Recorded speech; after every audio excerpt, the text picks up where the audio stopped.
crazy stuff. This dude was popping off earlier, yelling at people, telling them to get off his lawn, as he should. As is the right of any NIMBY, especially if there's somebody dancing somewhere, across the street. They could be part of a conspiracy theory. That could be a thing. You never know. But anywho, so yeah, let's. This is our topic today. Seems like everybody's talking about the mental decline of Joe Biden. What really happens to you as your president. Personally, I mean, you see a lot of gray hit presidents a few years into their presidency.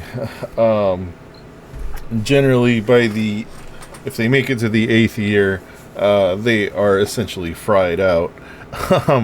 If you've ever seen the living presidents together, they're not in the best shape.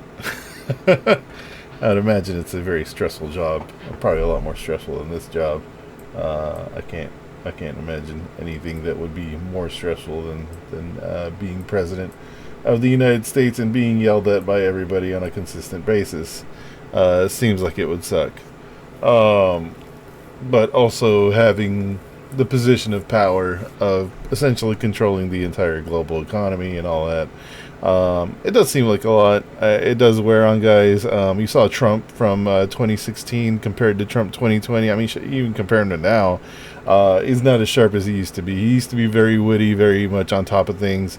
Now he just kind of like leaks all over the place, either physically or mentally, through what he's saying. Same thing's happening here to this guy here. Just grandpa's, struggling along. But let's see what everybody has to say about it. This is a must watch from the Hill. So yeah, let's see. Hopefully they're nice. Be nice to grandpa. Alarming new video taken from a Biden press conference is highlighting voters' concerns about the president's age and mental capacity. Let's take a look. There is some movement, and I don't want to. I'm sorry, subtitles, please. Choose my words. There's some movement. There's been a response from there's been a response from the opposition, but okay, my mental decline's taking place right now because I already forgot what he was talking about. Yes, I'm sorry, from Hamas. But yes. It seems to be a little over the top. We're not sure where it is. There's continuing negotiation right now. So hold on, what's over the top? I'm sorry. Okay, hold on. So you're saying there's been a response from Hamas, and the Hamas response was over the top?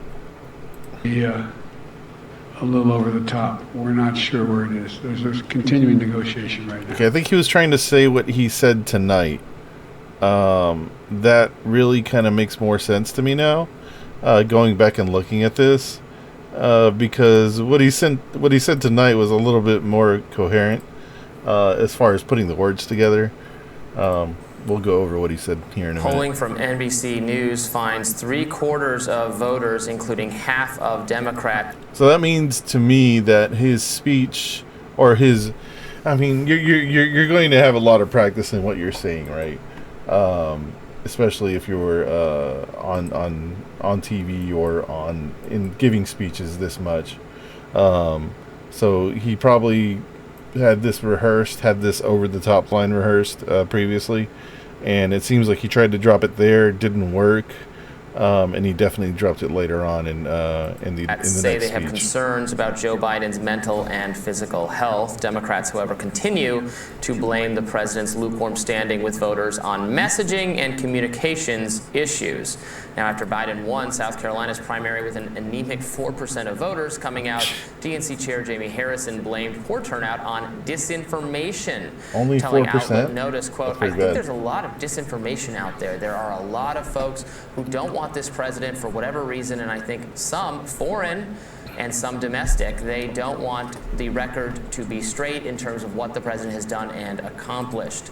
I think there's a lot of reasons. Russia. Meanwhile, Biden won Nevada's Democratic primary yesterday with 89% of the vote, though Biden's challengers, Dean Phillips and Marianne Williamson, did not actually make the ballot. Another positive news for the president, special counsel Robert Hur has completed his investigation into the classified documents found at a number of Biden-associated locations, including the garage at his Wilmington home. No charges expected there. I don't think that's going to matter as much as these repeated videos.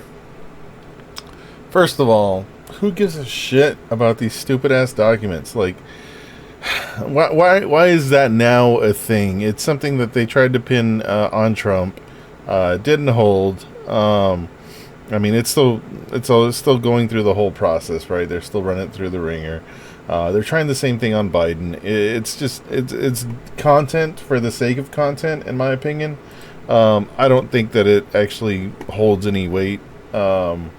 It's just video clips of Biden nothing painfully really struggling to answer basic questions, to recall anecdotes, and say there was nothing substantive this is he had to say from there. yesterday? The negotiations with Hamas Yeah, are this is from ongoing, yesterday. and we're hopeful, but there's nothing concrete. That's all he had So to say. yeah, he was talking about the Hamas negotiations between Hamas and Israel, being in I think they're in, I don't know exactly where they are. There. And he struggled through it in a way But that yeah, makes you uncomfortable. the In a way struggle that, back here again, I was think I said pretty this yesterday, painful. calls to mind elderly That video, relatives and friends and neighbors, and not wanting them to have to exhaust themselves because it's embarrassing for them and it's uncomfortable. And he's the president of the United States. It's. I wonder how much sleep this guy actually gets for an 82-year-old. Like, probably John not a Fetterman, lot. Right after his really serious medical issues that he has This is seemingly elder fully abuse. Regrettably, Is really what it if is. this were a Fetterman situation, I think Democrats would be much better positioned because people recover from strokes, as is evident by how spirited John Fetterman is in climbing to the roof and draping himself. I don't think Fetterman recovered from his stroke. Joe Biden climbing to any roofs, waving any kind of flags. Fetterman's like when somebody has like a mental issue and then they start speaking with like a Gaelic accent or something, like that, or they just start speaking like Mandarin for absolutely no reason and they can't speak English anymore. That's what happened to John Fetterman. He just like, that happened, and then he's like, total Zionist now. Aggressively or with vigor anytime soon. That entire press conference, I mean, obviously that's the clip that has gone viral, but his energy level and general tone throughout that entire press conference was very sluggish and difficult to watch. You heard him get an assist from the audience to come up with the name Hamas. And as we were talking about a little bit off camera, the idea of mixing up words or saying France when you mean Germany, or and then correcting yourself immediately, that's the kind of verbal slip up that we all engage in.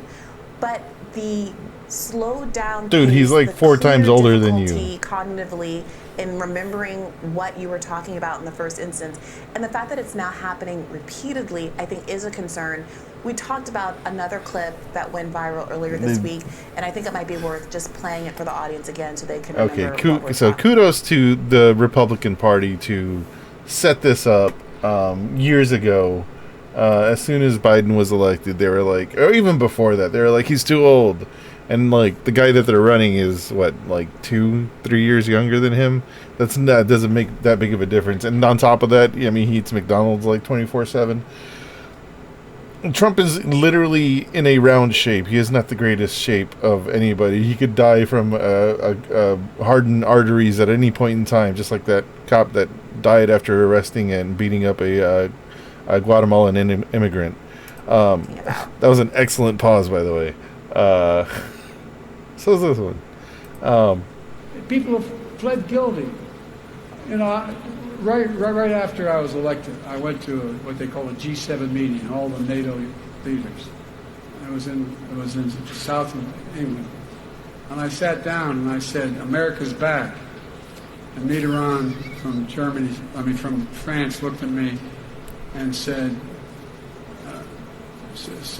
fuck. You know, why, how long are you back for? It just gets so uncomfortable to watch. Yeah, as you pointed out, the confusing Germany for France quickly and then correcting it, yeah, that's no big deal. We all do that.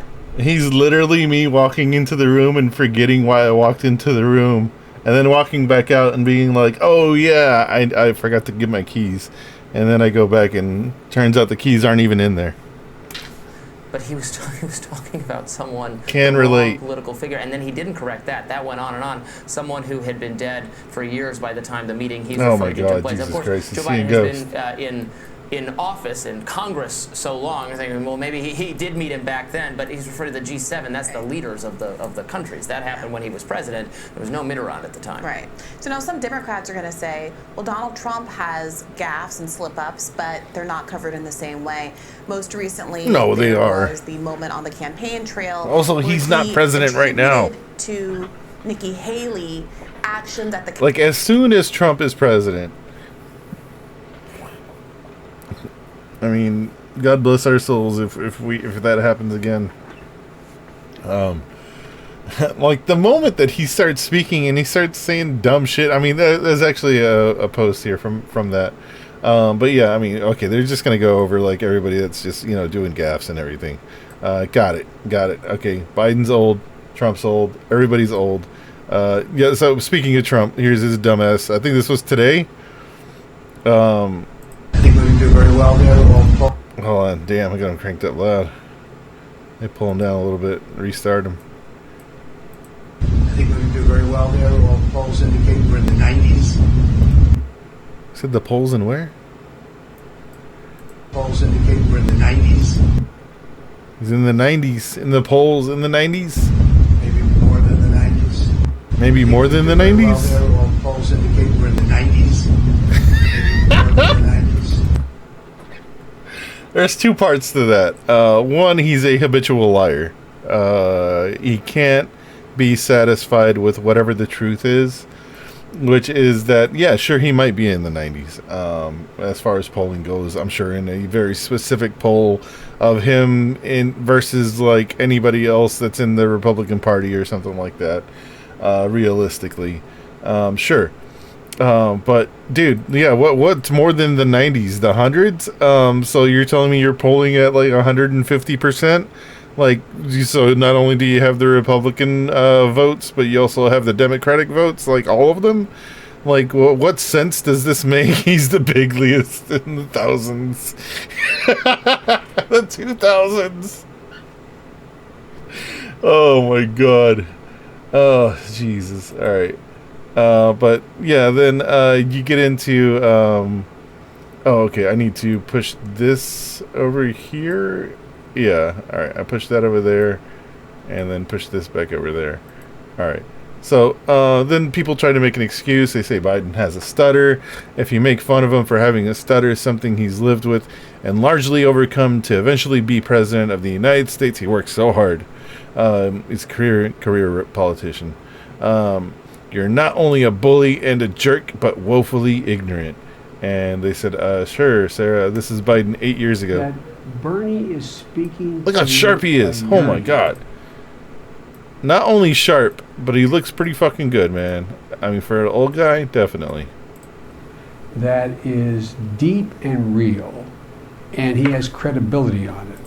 Deep and real. True and real, man. Almost like trill, like drill. No, I don't know.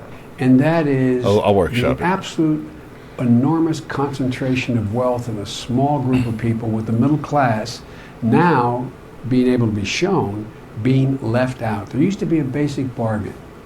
He sounds like a younger Biden, for sure. If you profitability of an enterprise, you got to share in the profit.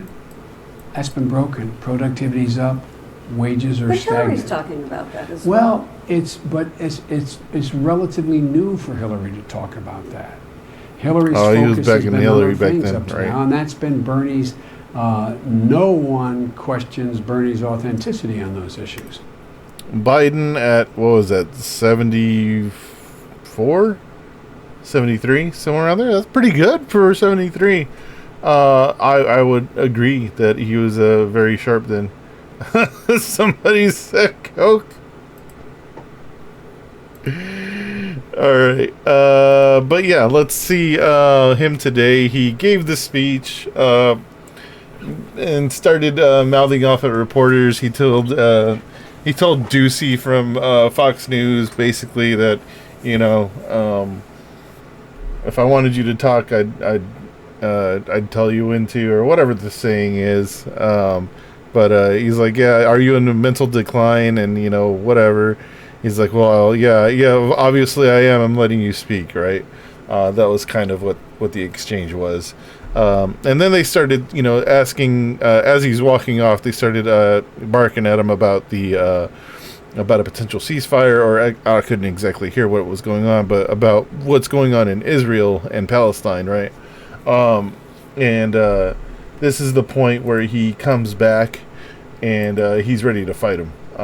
So he was firing on some pretty good cylinders during the speech, I would say. Then he comes back here with this one, which is turned into an instant classic. Unfortunately, the only thing anybody's going to talk about tomorrow is going to be the whole Mexico part. And they're going to talk about that because of everything that's been talked about in the previous couple days of what I just showed. I think that sucks. I think it really does suck that that he's not going to get the proper attention for what he is really just about to say here in this speech. It's terrible. But he spills the beans and says the quiet part out loud. The hostage ceasefire, which this is a key word right here. Him saying ceasefire is completely unexpected. But the hostage ceasefire is a deceitful attempt to get Israel to stop the war in Gaza entirely.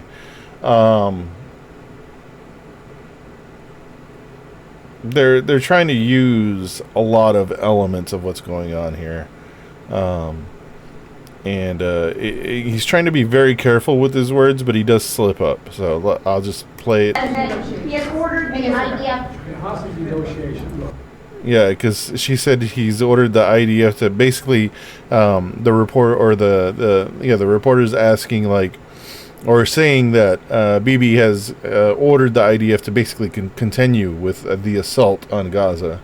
And so he goes back to respond to that.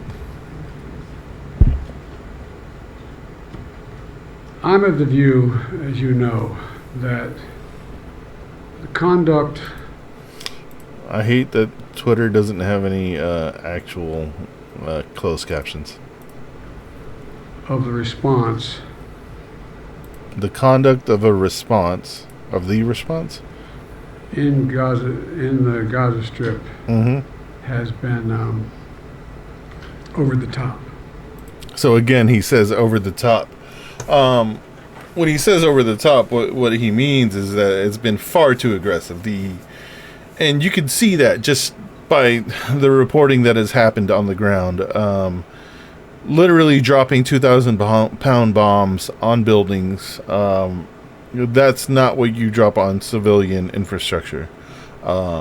It's absolutely insane to drop that on civilian infrastructure. It's extremely destructive. As you can tell by the body count, which is at least, 27,000 is what we're at. There's an estimation that it might be 100,000. That there's really not a good way to tell right now. I think that, as you know, initially. Hold on. 1 second.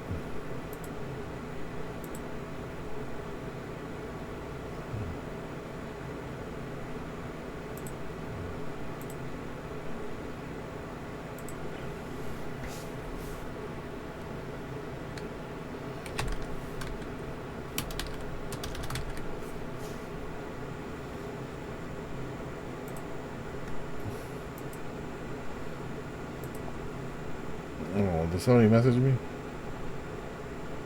Oh, shit. Hang on. I need to check on something.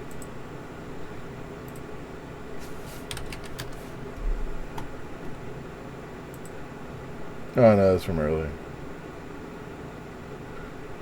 Oh, yeah. Yeah.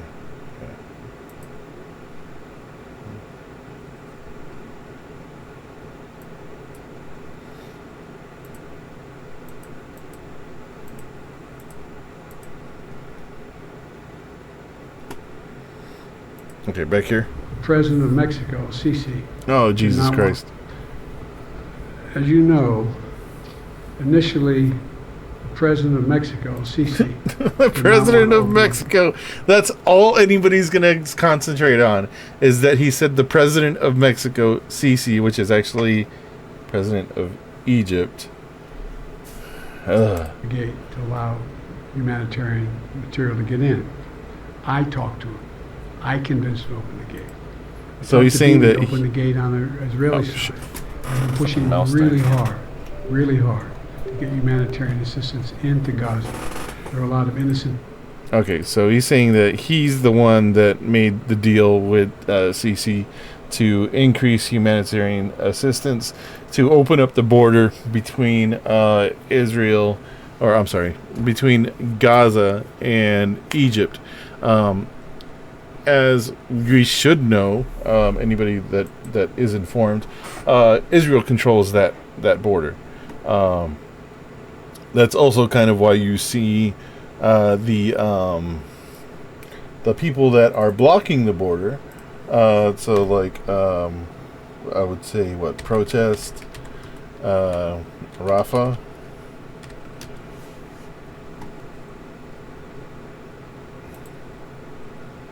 No, it's not. Protests at Egypt border.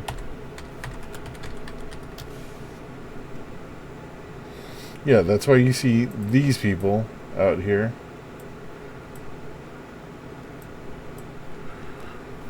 At the Israel-Egypt-Gaza border. They have camped out. They've literally camped out and blocked the border. Now, what Biden is saying that he's done is that he is really responsible for that border being opened up. So not only that, but the border is currently closed up.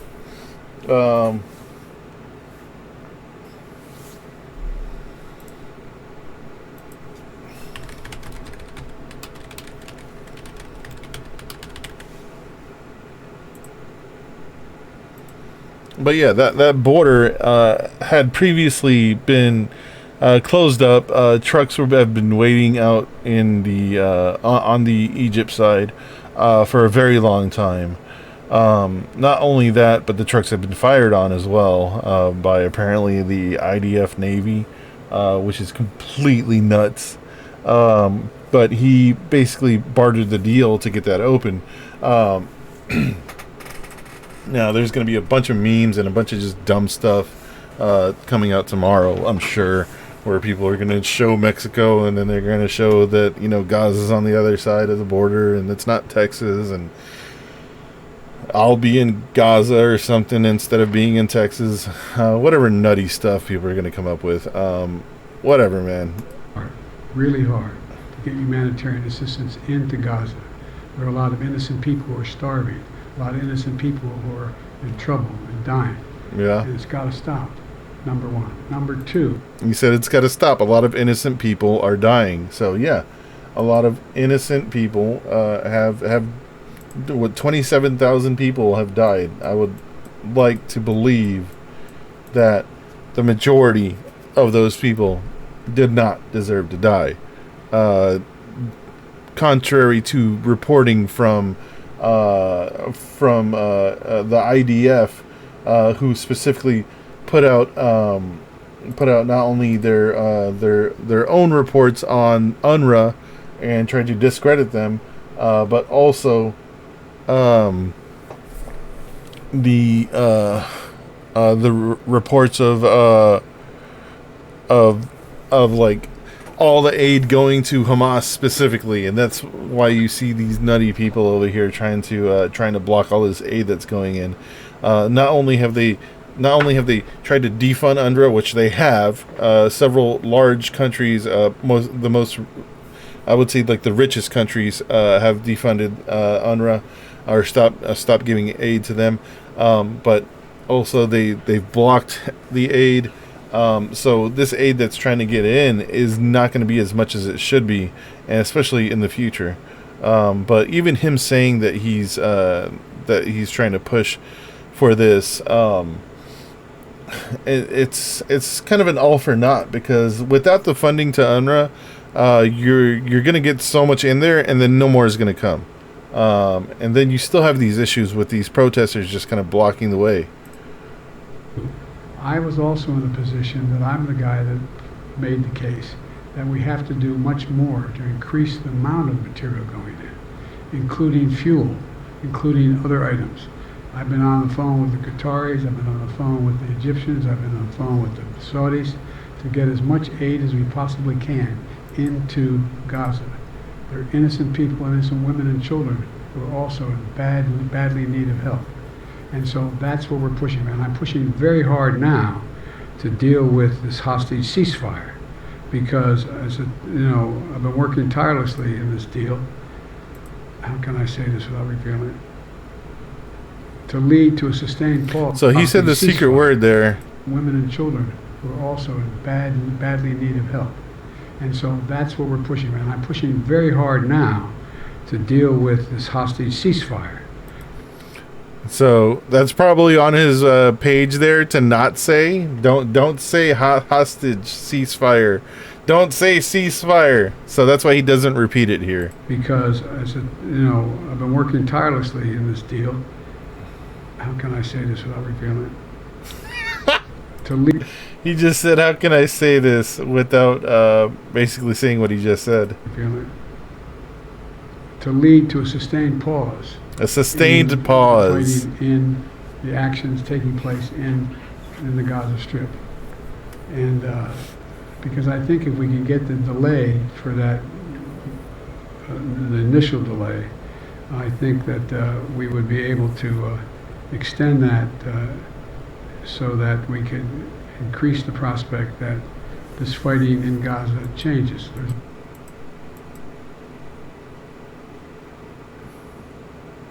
So yeah, he said a sustained pause is kind of what he's looking for, which don't confuse that with an actual ceasefire. How are those not the same thing? I don't know. Maybe I'm in cognitive decline, but I would assume that I am.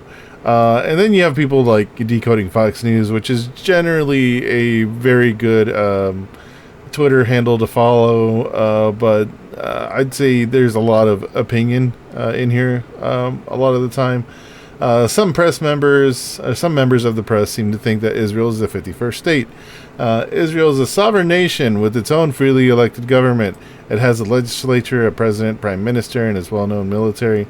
Yeah, we know very well about the military these days, and also the prime minister, and also the president, and also their very extreme right-wing government and legislature. Mark Thiessen seems a bit confused here. I don't wonder what he's confused about. Play. Doesn't work. Reload. We're not always firing. Joe Biden's mental capacity when he was handling the October 7th attacks. Okay, I get it. I get it. When he was handling the October... In the middle of that. What's so... Okay, I mean, that's kind of like out of context, but yeah, it's not Biden's job to handle the October 7th attacks. I do agree. He's not the prime minister. He's not the president. But if you're unaware, I want to take you back to the year 2000 when the USS Cole was blown up, basically. October 12th, 2000. Who was president at the time? Who knows? Back to default view. Anyway, oh, I gave it away.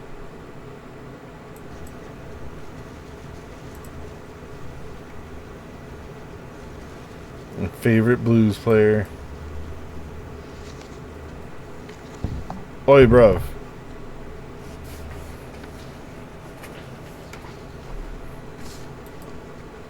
I have just been meeting with my national security team on today's tragic events in the Middle East, and I would like to make a brief statement. First, as you know, an explosion claimed the lives of at least 4 sailors on one of our naval vessels, the USS Cole, this morning.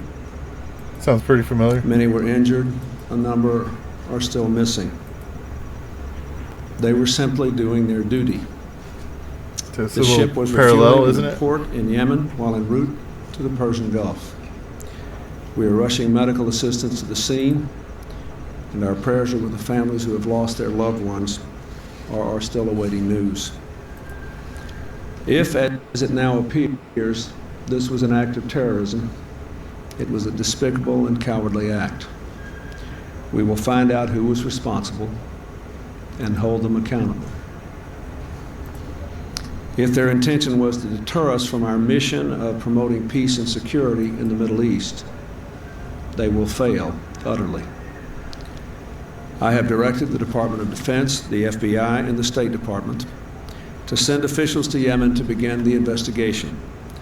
Secretary Albright has spoken with President Saleh of Yemen, and we expect to work closely with his government to that effect. Our military forces and our embassies in the region have been on heightened state of alert for some time now. I have ordered our ships in the region to pull out of port and our land forces to increase their security. Tensions are extremely high today throughout the entire region, as all of you know. I strongly condemn the murder of Israeli soldiers in Ramallah today. While I understand the So this is when the Ramallah lynchings happened? anguish Palestinians feel over the losses they have suffered, there can be no possible justification for mob violence. I call on both sides to undertake a ceasefire immediately, and immediately to condemn all acts of violence. So presidents of the United States can call for a ceasefire. Very interesting. Okay, so yeah, people who believe that, you know, Israel's its own sovereign nation, they can do whatever they want. If they want to commit a genocide, they can commit a genocide. Historically, he's not the only one that's called for a ceasefire in the past. So, but yeah, you know, if we wanted to call for a Finally, ceasefire, we could have done that let me say 3 months this. ago, 4 months ago now. The Israeli-Palestinian conflict is one of the greatest tragedies and most difficult problems of our time, Do go on. but it can be solved. The progress of the last few years, progress that brought Israel to the hope of a final peace with true security, and Palestinians to the hope of a sovereign state recognized by the entire world, was not made through violence. It happened because both sides sat down together, negotiated, and slowly built up the trust that violence destroys. Now is the time to stop the bloodshed, to restore calm, to return to dialogue, and ultimately to the negotiating table. The alternative to the peace process is now no longer merely hypothetical. It is unfolding today before our very eyes. Now, I need to go back to work on this, and so I won't take questions right now, but the Department of Defense will offer a briefing today, and we'll be able to answer the questions that are relevant to today's events. So I came across this looking up information for the USS Cole bombing that occurred. That was a ship that I don't think it was sunk, but it was heavily damaged Like you said, several soldiers died. Several sailors died. Yeah, so to go through all of that with Biden, saying that, he's in cognitive decline, saying that, he has a stutter. No, he's just old. That's all it is. But is he still better than the other option? I would say, yeah. Definitely better than the psychopath that wants to be a dictator, just for clout. Sure. Vote vote however you want to vote. But do realize that there's a better option. If you don't choose to vote, then hey, that's your right to do so as well. But yeah, decoding Fox News, it seems like what's her name? Julian. I forget her actual name. Juliet. Yeah. Just your average liberal voter. But yeah, let's go with the whole Mexico Gaza thing and hop in the border. Sure, why not? Let's do that. Literally just hopping the border. The experience of trekking through the Mexican borderlands is a surreal one. Everywhere you look, you So last we left him, he was meeting up with cartel coyotes that were going to smuggle him across the border, as if he had just arrived from I don't know, like Bosnia or whatever, and made a 3-month journey through South America to get to the border and finally meet with somebody that can smuggle him across the border. see free-range cows. Vacas. Which he did talk to several people previously that were from just all over the world, different crazy areas. And it's been interesting. These last few videos have definitely been interesting. And signs asking not to leave garbage. Still, there's a ton of trash, but a lot of it's pretty interesting. You see empty cases of beer, diapers full of poo, Venezuelan flags, printed copies of unanswered emails from U.S. Border Patrol, and a delicious half-eaten Snickers bar just for you. Hay mucha gente de Venezuela que... Aquí hay mucha gente de todos lados. As we begin to walk down a large hill, one of the coyotes stops us and tells us some important information. No es que sea peligroso, simplemente es mucha cautela, porque... Mucha cautela. Sí, Así nadie sabe nada. No saben nada de nosotros. They say the cartel controls this particular human smuggling route, and that as freelancers, they failed to pay the coyote fee, or the cartel tax, which is usually about 20%. And they also didn't tell them we'd be filming. So, in the event that a collector rolls up demanding money, I have to act like we're just a couple of bros on a chill hike. Okay, está bien. Go on. Truly seeing no other option, I follow them down the hill and into the woods.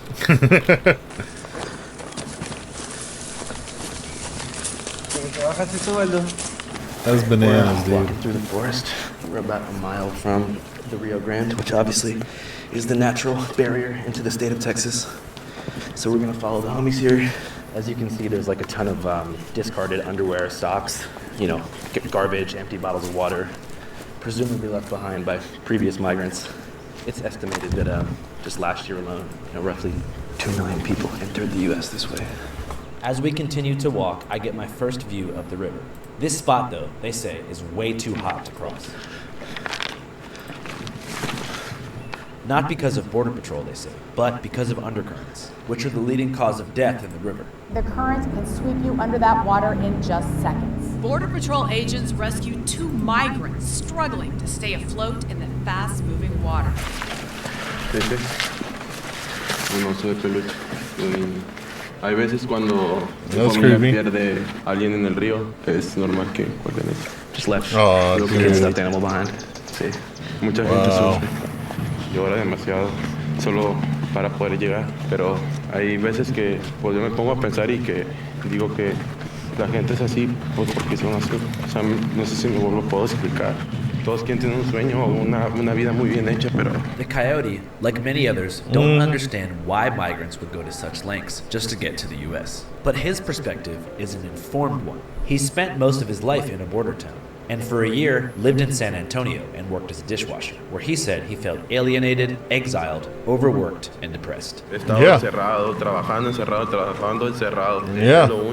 does admit the service wages were much higher, yet so was the cost of living, so he was barely able to make any money. This equation is something that very few economic migrants seem to be aware of, which points to a larger issue, which is the widespread proliferation of American dream propaganda in developing nations. Every migrant that I've spoken to, from Senegal to Guinea to Guatemala and to Bangladesh, believe, without any prior experience or really contemporary information about the problems facing American society, that America is paradise, heaven on earth, a place of free elections, free press, and unlimited social welfare programs. I like what you got. Good job. Yo, thank you, Hypo Rave. Thank you for the follow. But unfortunately, this is not the case. The Department of Justice says a rapper who bragged in a music video about getting rich from an unemployment scam is now facing federal charges. America is in a bad spot in a number of ways, and it seems that most migrants are not aware, as I mentioned, about the skyrocketing cost of living yet stagnant minimum wage in every major U.S. city that's eroding the working class in cities like San Francisco, where many lifetime city natives have been priced out in the past couple years. Yeah, it's fucked up. It's impossible to live here. The rent is rising. Minimum wage is the same. No parking. If you get a parking ticket, nigga, that's a whole check right Dude, yeah, $121 for a parking ticket? You got me fucked, dude. there. You need to work 3 jobs just to live in a 1-bedroom in Zombieland. But most migrants... So not only that, like, you gotta, like, work 3 jobs and you gotta have, like, 3 roommates in order to be able to pay rent, man. Like, yeah, that shit's messed up. Seem to be programmed with the opposite vision of America and seem to have been swindled by an aggressive, multi-generational PR campaign, which in my view has totally misled them and left them in the dark on very important information. They're unaware, for example, about the ongoing cold class war in all of America's major cities, or that the majority of U.S. citizens have been strategically divided into politicized consumer groups by the investment firms who control the mainstream Very well media. said. They've been using the border issue to stoke the flames of an internal culture war between Americans Extremely by pulling well on said, liberal dude. heartstrings. This could not be better laid out by Andrew Callahan than it currently is. Why is my font opacity still there? That looks better. But it's very well laid out as far as what he's saying. It's extremely true about, you know, migrants trying to come here. And the idea traditionally has always been, oh, you go to the United States because you get paid more. Even minimum wage is a lot more. And you can work construction jobs. And you can go get, you know, $20 a day and, you know, whatever, and it's a lot of money, and it used to be a lot of money, but it's not anymore because of the way that not only have the American citizens gotten screwed over by minimum wage not being increased over the past decade and a half. I think even since I was working like at a sandwich shop, minimum wage has not gone up. But what has gone up is the amount that it costs to live or rent. When I moved to the DFW area, my rent was $900. That same apartment now goes for $1,400. That is completely, absolutely bananas, insane. Within 5 years, it went up that high. That's a 200%, no, 150% increase. That's insane, man. So if you're making minimum wage and you're making $7.25 an hour, I think that equates to like $400 a week? No, $280 a week. And then so $500 every 2 weeks. So like what, it'd be $560 every 2 weeks, which is $1,000. $1,000 is not going to pay the $1,400 rent. Like, it doesn't make sense. We're being bled dry, and I feel bad for these guys that are coming here, because one thing that they find out is the amount of money that they're going to make from an entry-level job, especially not having papers, and getting jobs where you don't have to have papers. You can get those types of jobs fairly easily. You're going to it's a net positive.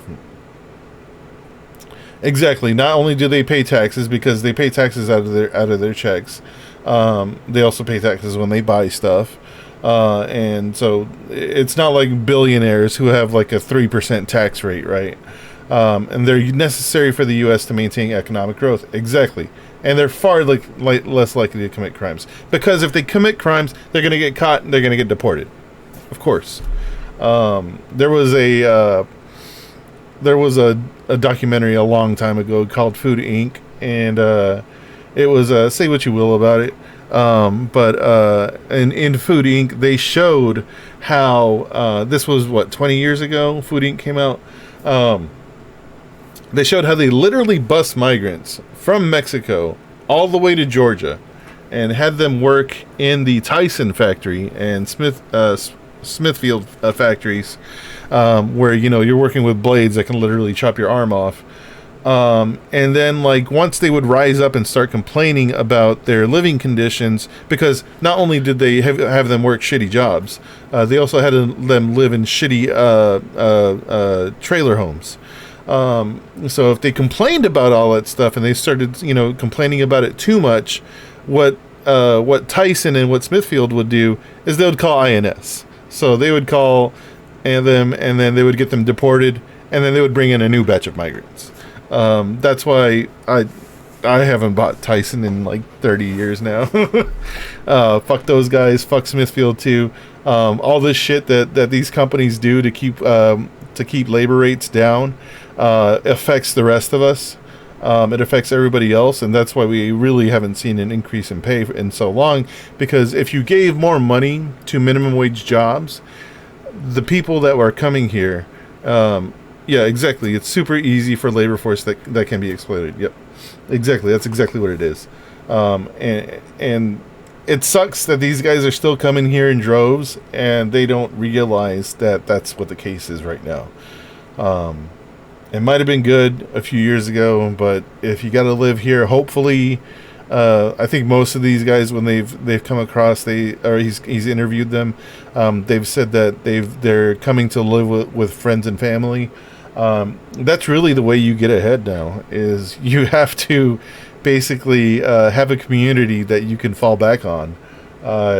You can't go and somebody's not going to come here, jump the border, and then start making $80,000 a year. It's probably not going to happen. Migrant sob stories, while simultaneously stoking conservative anger by blaming the global economic crisis on Joe Biden. But both angles are deployed by the same propaganda apparatus whose primary goal is to generate revenue by bringing clicks and engagement to legacy media, which will collapse, but not yet. In the meantime, legacy media's purpose is to distract and divide. Anyways, back to the forest. Me and the coyotes. So all that's called neoliberalism, right? Coyotes find a gap in the trees, and there she is, the U.S. of A., home to bald eagles, corn dogs, and gangsters. Are you Matty Dems? Okay, cool. Roll oh, you got a bounce? All right, man. Cool. Have a good one, dude. Later. Tide Rush Weekend, Apple Pie, and the Island Boys. I also see the barbed wire the newsman has been hollering about for the past couple weeks. Razor wire remains up along the U.S.-Mexico border even after the Supreme Court ruling allowing federal immigration officials to remove it. Texas has argued that the razor wire is repelling migrants from crossing into the country illegally. It appears that President Joe Biden and Texas Governor Greg Abbott have been involved in a vicious dispute about having more or less razor wire right there. Biden wants less and Abbott wants more. But it doesn't matter because the majority of river embankments on the American side have no barbed wire at all. It's a non-issue and a distraction, designed to create controversy from afar. He says this is a perfect place to cross, but he's worried it's a bit too deep. Y si él mira que está hondo, busca otro lado. Si no está hondo, pues por ahí pasamos los cuatro agarrados y pasamos. ¿Ustedes van a pasear con nosotros a los Estados Unidos? This may sound a bit amateur, but I didn't realize up until this point that we were actually going to cross the river ourselves. I was expecting just like a tour of their route, but obviously they had other plans. Y luego de ahí ya cruzamos para los Estados Unidos. Sí. Ah, sí, como $5,000. God damn it. It was also going to cost us $5,000 a piece. This was not discussed, but I wasn't sure what to do. So, eso es la primer parte. La primera parte es esta. Okay. Y luego y luego necesitamos conseguir alguien que nos levante. De cuenta es un carro y ya nos sube hasta San Antonio. Okay. Pero tenemos que caminar, a de cuenta, hasta Uvalde. Háganse para acá, ¿verdad? At this point, it became quite obvious that I was in far too deep. The coyote told me that after crossing the river, we had to walk from Eagle Pass to Uvalde, Texas, which is over 67 miles. Jesus How would this be Christ. possible? According to Apple Maps, it said it would take over 24 hours. We had no water. Plus, we apparently owed these guys $5,000. Looking back, I would have asked to turn around, but we were in far too deep. And while they're being pretty cool, you never know when a switch could flip or something. Abruptly, the younger coyote asked me to duck down because a border patrol boat was speeding by.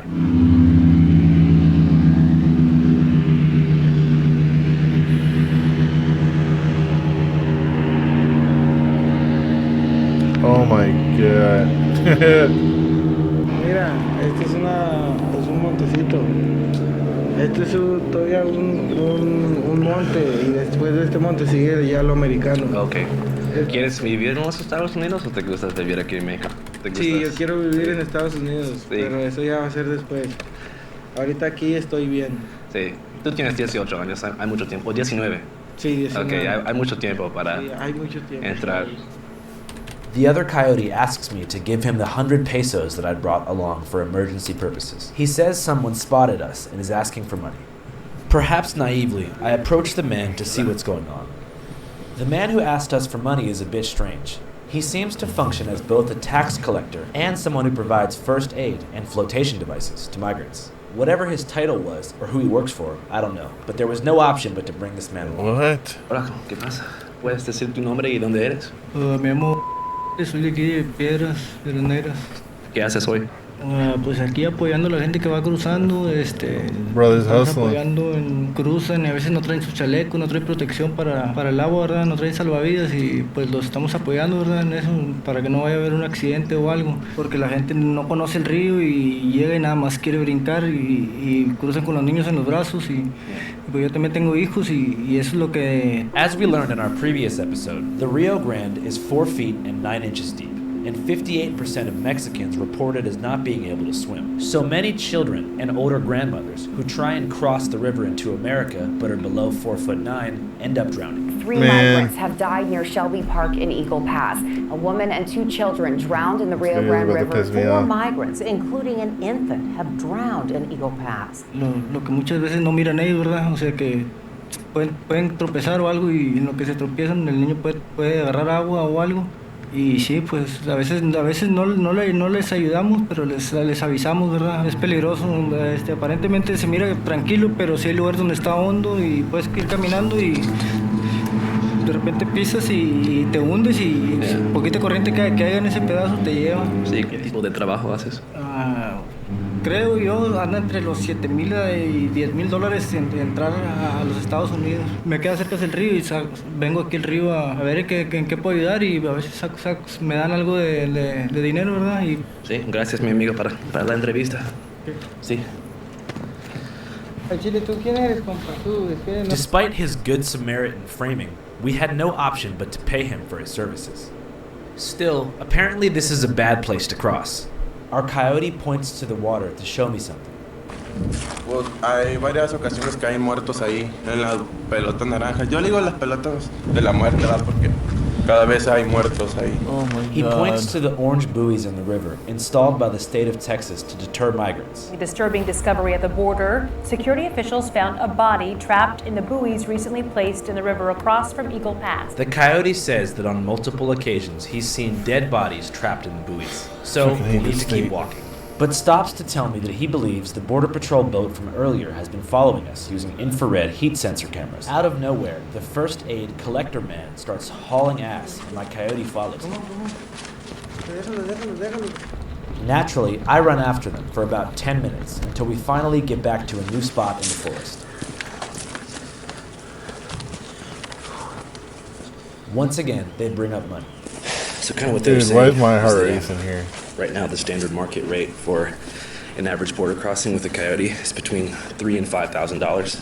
I'm not sure how they expected me to pay them, but I wasn't worried about that. My primary concern was getting back into America. Once there, I'm sure we could easily arrange some kind of wire transfer or something. But I didn't feel that a remote forest in Mexico was the place to negotiate, so I kept going. All right, so we just made it on a maybe mile-and-a-half hike through the woods, and now we're here on the banks of the Rio Grande. I hear the sound of a machete striking a tree behind me in the distance, so I turn around.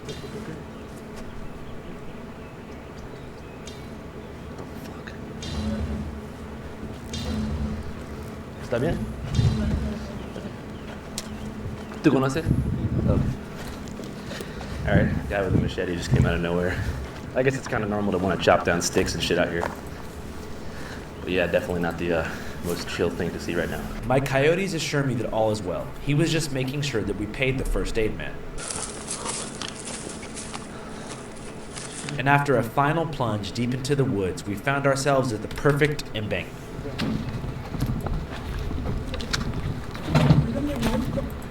There were no orange buoys in the river here, and very limited razor wire on the American side. So very limited razor wire, wow. All right, so as you guys can see, we're at the end of the journey here. Right here behind me is the Rio Grande. Yeah, that's, yonder is the United States.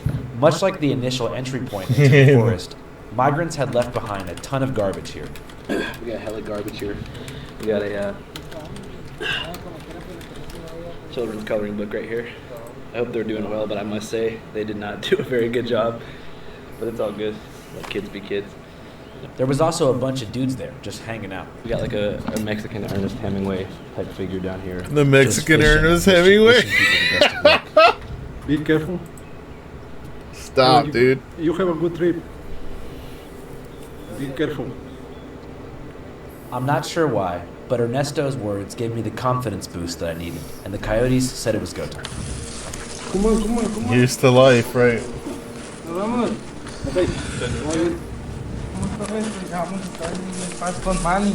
See, after stripping down to my boxers and taking off my shoes, the reality of the risk that we're about to take begins to set in. At this point, I wonder if this whole thing was worth it. After all, many migrants have died on this exact journey. In 2019 alone, 109 people lost their lives in the Rio Grande River. And last month, the body of a young girl was pulled from that body of water after an unsuccessful attempt to cross. I see a picture of a young boy on the ground and begin to wonder, did he make it across into America for a better life? There's no way to know. There was also no time to ask questions. The first coyote was already in the water, and it was my turn. Step by step, I inch myself down. And after a few small strides, I reached the water. From there was only one way to go. In. A commercial hit for 30 seconds. Was that Stream Elements? Oh, that was Moobot. Oh, thanks, Moobot, you jerk. I need to go back and fix that. But, yeah, this is pretty banana nuts, man.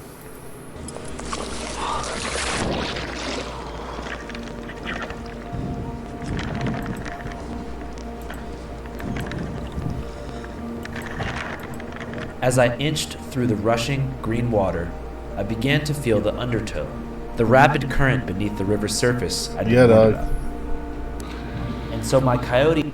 So when I was in Puerto Rico, like I stepped like 2 feet out into the Atlantic Ocean, and there was an extremely strong undercurrent. I'm lucky that I think I'm like 6'1", depending on what shoes I'm wearing.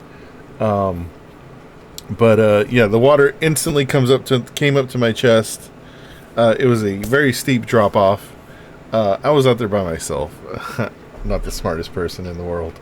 But yeah, I can only imagine what it's like going across an entire river where you don't know what's under you. You can't see underwater. That water's not clear. I mean, that's just the way rivers are. But that's completely just crazy to me. He asks that we link arms to avoid the rushing currents. I see an entanglement of razor wire that lets me know we're almost home, and Larry Susan's close behind me. Thank God, the experience is finally almost over. I breathe a sigh of relief as my feet touch American soil. Dude, what are borders? Borders are made up anyway. Like 500 years ago, 300 years ago, this shit did not exist. I mean, the river existed. Finally home, in the land of the free, where the bald eagle flies.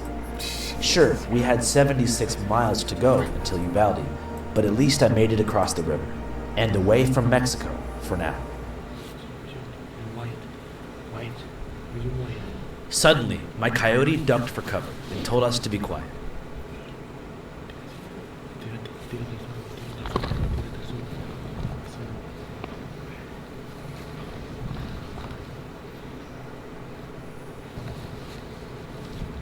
Manos arriba. Ven pa' acá, usted. Hands up. Speak English. Get up. Let me see your hands. Got any guns on you? No, sir. Face away from me. We're journalists. Usted, manos arriba. Bájate. Súbete. Fucking goddamn Border You Patrol. speak English? Yeah. Stand up. I couldn't believe it. Border Patrol had been watching us the entire time since we entered the forest, Yeah, I can clearly hear him swimming. and set up an ambush on the American side to apprehend You us. two, face away from me. Walk backwards over here. Oh my Hey. god, dude. They got my Border Immediately, Patrol. my coyotes jumped back into the water, swimming back to Mexico. Come back, over here. Get over here. This left us alone in Border Patrol custody. There was one guy here, he obviously ran back, and then the two USCs right there.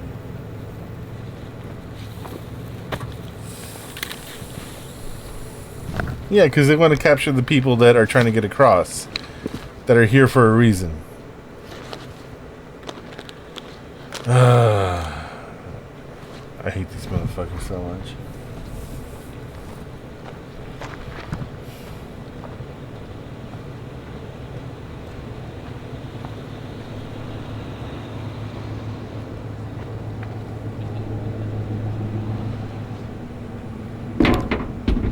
He didn't even turn it off or nothing. That's good. That's a good video, though. After crossing the river, Andrew and his cameraman were arrested by United States Border Patrol for illegal entry into the United States. They did not realize this, but what they did was a federal felony offense called failure to report. After being arrested, they were driven to a migrant processing center and placed under detainee status and held for several days, much of which was spent in solitary confinement. Thankfully, Channel 5 personnel were able to recover their memory cards, which is how you were able to see this footage. But our team also took things a step further while Andrew was detained. Using details he gave to us over the jail phone, we hired a video game designer to create a graphic recreation of the things he saw and heard on the inside. And we compiled these animations and voiceovers into a documentary. If you'd like to see it, go to our Patreon, www.patreon.com/channel5. That's www.patreon.com/channel5. As many of you know, we are primarily crowdfunded and supported by your monthly contributions. Free the guys and free C Mac the Logue. Channel 5 live worldwide, Hollywood and Vine. Fuck the authority, Channel 5 News. Channel 55. We don't fuck with custers. And 5 is the best number. This is Democracy Now! That's pretty crazy, man. All right. Yeah. That's good. I think I'm TurboTax. Now let's watch the news. I didn't get to see the news today, so I'm curious as to what happened. Tonight, 2 major stories. The special. But still, that was really crazy. Andrew Callahan, hats off to that guy for doing the thing. I think not a lot of news stories will cross the border and get a federal charge. That's pretty crazy, man. Whew, that's a lot. All right, let's see what we got, Lester.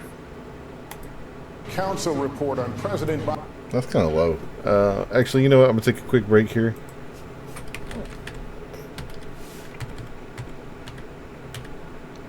Scroll sex, 1 hour.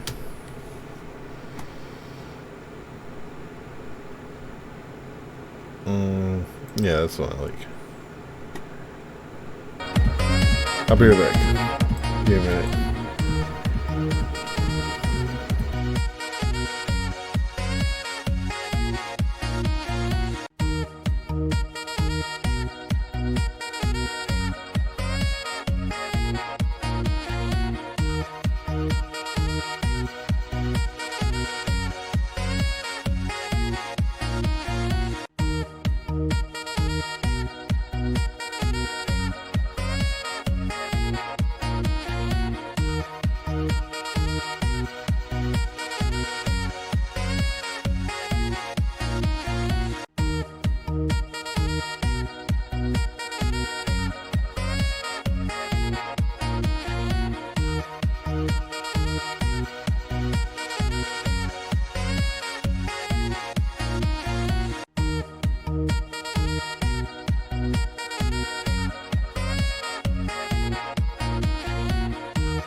Alright, and I'm back. How's that? Alright, so cool. We were watching the nightly nudes. Crank Lester up a little bit. Biden's handling of classified documents and Why is that a story? attorneys fighting at the Supreme Court to keep him on the ballot. First, that report just out from Special Counsel Robert Hur after a more than year-long investigation. This was earlier this afternoon. President Biden willfully retained classified documents, but recommending no criminal charges. New photos of the files found in the president's garage and what the report said about Mr. Biden's memory and how he would look before a jury.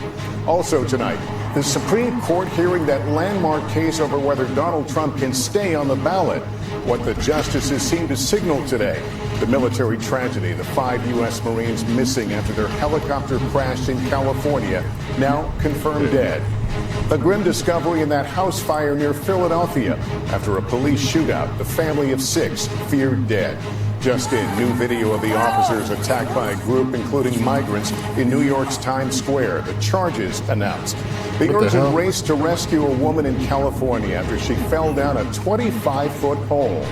The scare at Boston's airport, 2 JetBlue planes colliding on the de-icing pad. This is NBC Nightly News with Lester Holt. Oh my God. Good evening and welcome, everyone. No criminal charges, but at the same time, little to celebrate for President Biden today after a special counsel investigation found he was on the Colorado ballot. Kate Gutierrez leads off our coverage. There is so much better shit you can be talking about right now. Later in the press conference, President Biden referring to the president of Egypt as the president of Mexico. As you know, initially, to remind me when he passed away. Again, he did not remember, even within several years, Hold on, what? when his son Bo died. How in the hell dare you raise that? Frankly, when I was asked the question, I thought to myself, it wasn't any of their damn business. I don't need anyone to remind me when he passed away. Later in the press conference, President Biden referring to the president of Egypt as the president of Mexico. As you know, initially, the president of Mexico, Sisi, did not want to open up the gate to allow humanitarian material to get in. Hold on. When did this happen? Did this happen at the same time? Because this is the nightly news for today. They published this an hour ago. Did they edit this in? I don't know if this happened live or what. The extraordinary circumstances here require the appointment of a special counsel. But that's the only part they talked about. They didn't talk about him saying that Israel's response has been over the top. They didn't talk about how he bartered the deal between Egypt, and he's been on the phone with Qatar, and how he wants to do a ceasefire, and not in those words, but in whatever other words that he used. This is Attorney annoying. General Merrick Garland appointed the special counsel in January. This is annoying. This is what the mainstream media does. They're going to concentrate on this stupid, dumb shit of the files. They're going to concentrate on his cognitive decline. They're going to concentrate on just the dumbest parts. Meanwhile, they continue to prompt up this butthole-looking guy. But the report argues the two cases are different, and that while Mr. Trump was given multiple chances to return classified documents, he allegedly they told him, "Hey, turn that shit in." Obstructed justice by enlisting others to destroy evidence. In contrast, the report says Mr. Biden alerted authorities. The president said, "Give me the stuff," and he was like, And "What Gabe, stuff? the Biden I deleted campaign is it. now responding It's to those gone." comments in the report about the president's memory. Yes, Lester, a source close to the campaign tells me GOP attacks on the president's age are nothing new. Democrats argue Robert Hur is not a doctor, but clearly this will be another challenge the Biden campaign faces. Lester? All right, I hate Gabe, this thank guy. you. And just I've before that, hated the every Supreme report Court that he heard does. arguments about whether Colorado can ban Republican frontrunner Donald Trump from the ballot, with the justices sounding skeptical. Here's Laura Jarrett on the potentially landmark case. Tonight, the Supreme Court weighing a monumental decision that could decide the presidential election, whether Republican frontrunner Donald Trump should be banned from the ballot. But many of the justices today seeming highly skeptical of Colorado's decision to disqualify him. It just doesn't seem like a state call. The justices forced to grapple with Mr. Trump's eligibility for office after 6 voters in Colorado successfully sued to get him removed from the state's primary ballot by pointing to his actions on January 6th and a provision in the 14th Amendment that disqualifies those who engaged in insurrection or rebellion from holding public office again. The attack was incited by a sitting president of the United States to disrupt the peaceful transfer of presidential power. All 9 justices, both conservative and liberal, appearing to bristle at the potential far-reaching consequences of Colorado's argument. The question that you have to confront is why a single state should decide who gets to be president of the United States. That seems quite extraordinary, doesn't it? Chief Justice John Are you an Roberts idiot? later raising the idea of the 14th Amendment being used as a political weapon by Democrats and Republicans alike. Oh my God, you idiots. It'll come down to just a handful of states that are going to decide the presidential election. That's a pretty daunting. Oh yeah, well then maybe we should get rid of the fucking the way the election works. Maybe we should get rid of the what the hell is it called? I'm in cognitive decline over here. Mr. Trump's lawyer arguing Congress, not states, must decide who's eligible for the presidency, and that the former president did not engage in insurrection. This was a riot. It was not an insurrection. The events were shameful, criminal, violent, all of those things, but it did not qualify as insurrection. But 91-year-old Norma Anderson, one of the voters who brought the case, says she's not backing down, even if she loses. We just have to work hard to beat Donald Trump, because he will destroy our democracy. At the ballot box as opposed to at the courthouse. Yep. Mr. Trump also reacting to today's oral arguments. I thought our arguments were very, very strong. Can you take the person that's leading everywhere and say, hey, we're not going to let you run? You know, I think that's pretty tough to do, but... Sorry, the word I was looking for was the Electoral College. So we should abolish the Electoral College so that one state or another doesn't have the capability of affecting the major election, right? Because currently it seems to be that's the way it's going.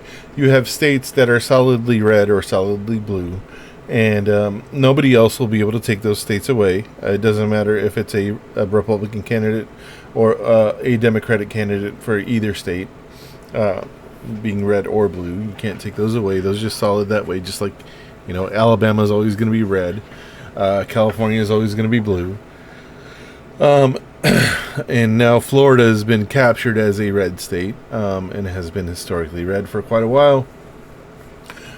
So what you're saying back here, these idiots, well, that guy's an idiot too, but yeah, these idiots right here saying that how can one state affect the entire election? It's because of the Electoral College. If you abolish the Electoral College, then maybe we could have just a popular vote instead. Laura, when could we see a decision here? Well, Lester, the justices are well aware. Oh, turned her down too far.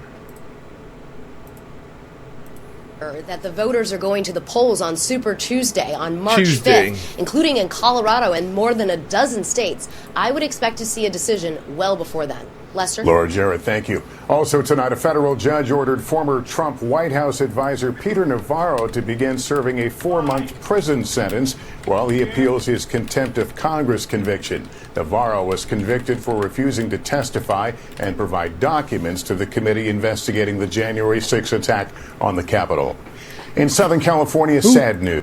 Refusing to testify and provide documents to the committee investigating the January 6 attack on the Capitol. In Southern California, sad news. 5 Marines confirmed dead after their helicopter crashed east of San Diego as it returned from a training mission. Dana Griffin reports from San Diego.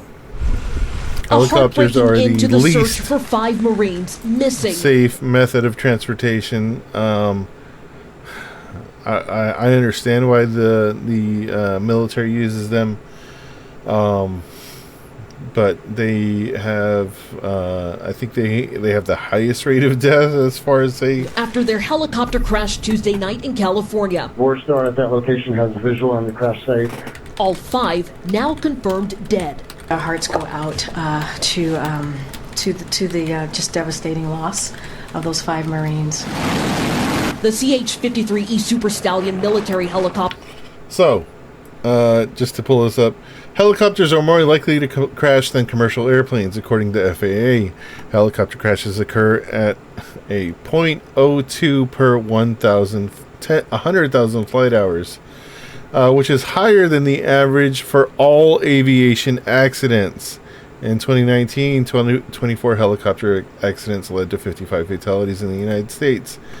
Yeah, so that's a problem, but it is a very popular method of transportation for the military because they're constantly going between bases, short distances that wouldn't call for an airplane to take off between and go. It would be an extremely short flight. They probably wouldn't even get to a proper altitude. However, have you ever thought about driving? The U.S. military. Have you ever considered driving a car or a bus to move these people so that they don't die? Along with the crew were discovered Wednesday. Beyond this campground entrance is that remote crash site where today... I don't know, maybe I'm just a simple brain person and I can only think in simple brain terms, but I don't see the necessity of flying a helicopter to and from bases if it's not a life or death situation. Recovery crews are setting out on foot through muddy, frigid conditions to recover their fallen Marines. Their fellow Marines have remained by their side, as Marines do, and took shifts dome. throughout the night at the mishap site, keeping watch over our fallen. Look at this man's beautiful dome. This guy not so beautiful, but this thing is a work of art. Despite the hazardous weather conditions. The crew, members of the 3rd Marine Aircraft Wing's Flying Tigers, were on a routine training flight from Nevada to California when the aircraft disappeared from radar, nearly 50 miles from its destination. The same type of helicopter crashed nearby in California in 2018, killing 4 Marines. Their families later reached a confidential settlement with the manufacturers and suppliers who provided parts to the military. The question now, what went wrong this time? We'll have to understand what the reality, the objective facts were on the ground. But extreme bad weather, bad terrain, night conditions, they're normally capable of handling all this, but in this case, obviously something went badly wrong. One thing investigators will likely be looking at is if severe weather played a role in the crash. The Marines confirming the names of all 5 victims will be released Friday. Lester? All right, Dana Griffin, thank you. And just in, dramatic video from that attack on 2 police officers in New York's Times Square.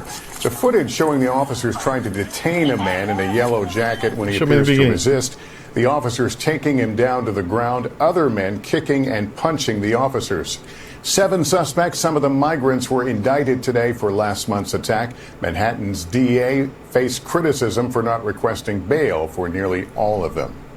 A grim search and discovery today in a... That's it? That's it? You didn't show the beginning or what happened or how that got started?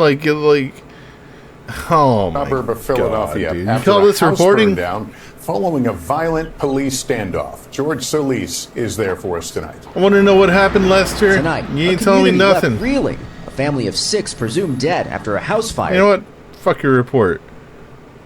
Tell me shit. Right after this.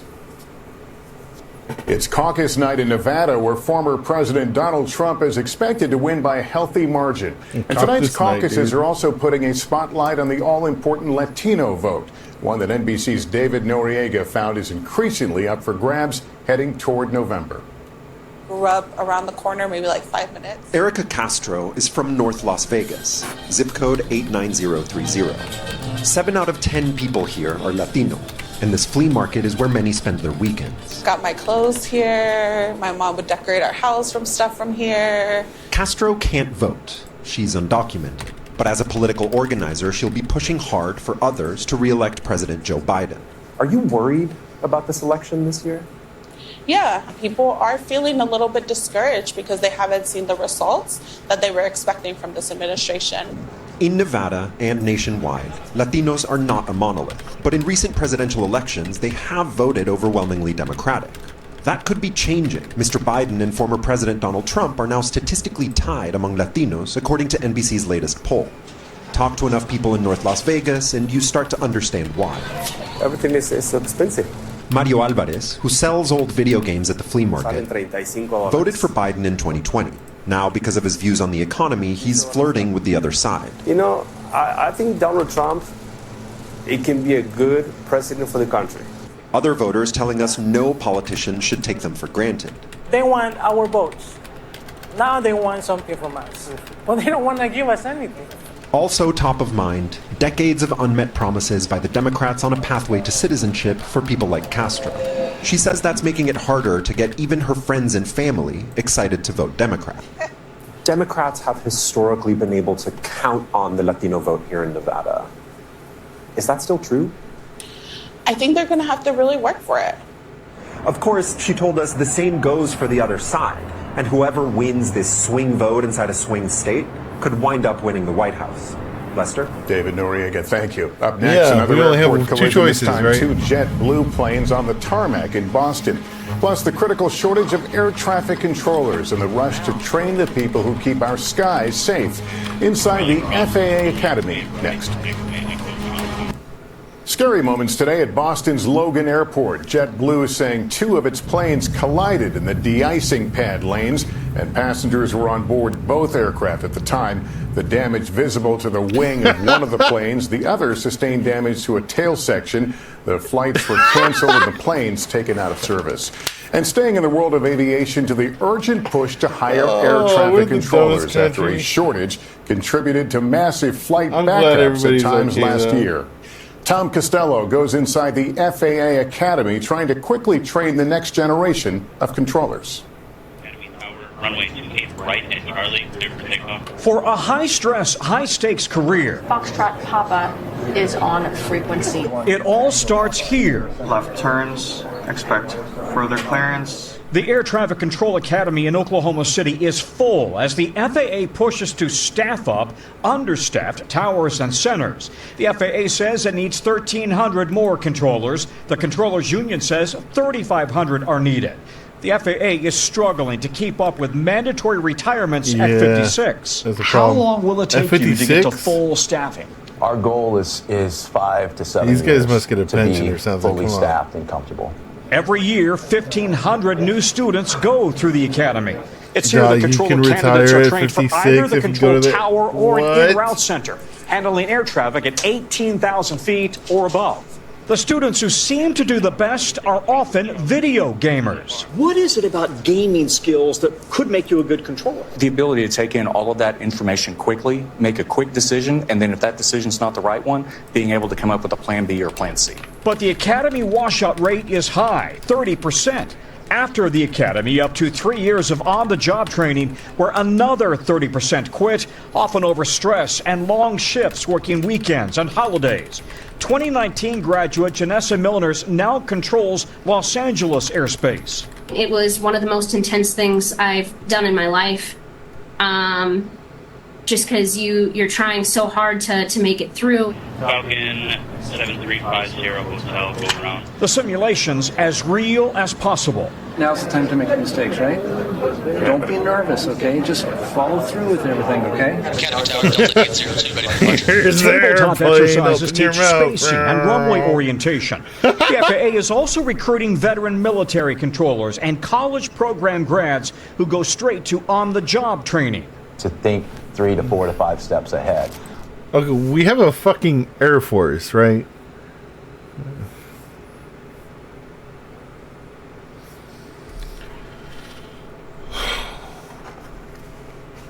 You know, I just wonder why we aren't being efficient with the things that we need in this country and the things that we require of this country, because it seems like we're very inefficient as far as logistics goes.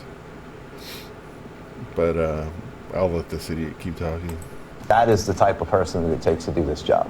In a business with little room for error, every detail matters. Tom Costello, NBC News, Oklahoma City.